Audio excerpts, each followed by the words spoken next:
സ്വർണ്ണ വായ്പകളെക്കുറിച്ചുള്ള സമഗ്രമായ മാർഗനിർദ്ദേശങ്ങൾ ഉടൻ പുറത്തിറക്കുമെന്ന് Reserve Bank governor Sanjay Malhotra. കഴിഞ്ഞ ഒരു വർഷത്തിനിടെ സ്ഫോടകാത്മകമായ വളർച്ചയാണ് സ്വർണ്ണ വായ്പകളിൽ ഉണ്ടായിരിക്കുന്നത്. ഈ പശ്ചാത്തലത്തിലാണ് റിസർവ് ബാങ്കിന്റെ നീക്കം.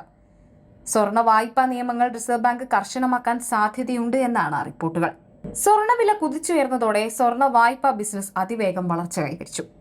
കടം വാങ്ങുന്നയാൾ വായ്പ തിരിച്ചടക്കുന്നതിൽ വീഴ്ച വരുത്തിയാൽ സ്വർണം ലേലം ചെയ്യാൻ കഴിയുമെന്നതിനാൽ ബാങ്കുകളും NCFകളും ഇത് ആകർഷകമായ ബിസിനസ്സായാണ് കാണുന്നത്. സ്വർണം തിരിച്ചടയ്ക്കാനും വായ്പയുടെ കാലാവധി നീട്ടാൻ ആവശ്യപ്പെടാനും ആഗ്രഹിക്കുന്നുവെങ്കിൽ വായ്പക്കാർ ഇപ്പോൾ വായ്പയുടെ മുഴുവൻ മുതലും പലിശയും തിരിച്ചടക്കേണ്ടതുണ്ട്. സ്വർണ്ണ വായ്പാ രീതികളെക്കുറിച്ച് ഒരു അവലോകനം നടത്തിയ റിസർവ് ബാങ്ക് സ്വർണ്ണ വായ്പാ പ്രവർത്തനങ്ങളിൽ നിരവധി ക്രമക്കേടുകൾ കണ്ടെത്തി. വായ്പകളുടെ ഉറവിടങ്ങൾ കണ്ടെത്തുന്നതിനും വിലയിരുത്തുന്നതിനും മൂന്നാം കക്ഷികളെ ഉപയോഗിക്കുന്നതിലെ പോരായ്മകൾ, ഉപഭോക്താവിന്റെ സാന്നിധ്യമില്ലാതെ സ്വർണത്തിന്റെ മൂല്യനിർണ്ണയം നടത്താതിരിക്കൽ, വേണ്ടത്ര ജാഗ്രത പാലിക്കാതിരിക്കൽ എന്നിവയാണ് അവയിൽ ചിലത്.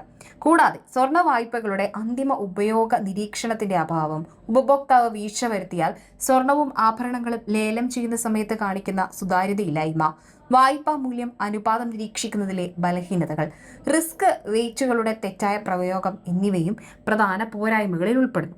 സ്വർണ്ണ വായ്പകളിലെ വിടവുകൾ തിരിച്ചറിയുന്നതിനും സമയബന്ധിതമായി ഉചിതമായ പരിഹാര നടപടികൾ ആരംഭിക്കുന്നതിനുമായി സ്വർണ്ണ വായ്പകളിലെ നയങ്ങളും പ്രക്രിയകളും രീതികളും സമഗ്രമായി അവലോകനം ചെയ്യാൻ RBI ബാങ്കുകളോടും NCFകളോടും ആവശ്യപ്പെട്ടിട്ടുണ്ട്. അതേസമയം സ്വർണ്ണ വായ്പകൾക്ക് നിയന്ത്രണങ്ങൾ പുറപ്പെടുവിക്കുമെന്ന് റിസർവ് ബാങ്ക് അറിയിച്ചതിനു പിന്നാലെ സ്വർണ്ണ പണയ വായ്പകൾ നൽകുന്ന കമ്പനികളുടെ ഓഹരി വില കുത്തനെ ഇടിഞ്ഞു. Muthoot, Manappuram finance, IIFL finance എന്നിവയുടെ ഓഹരികളിലാണ് നഷ്ടം നേരിട്ടത്.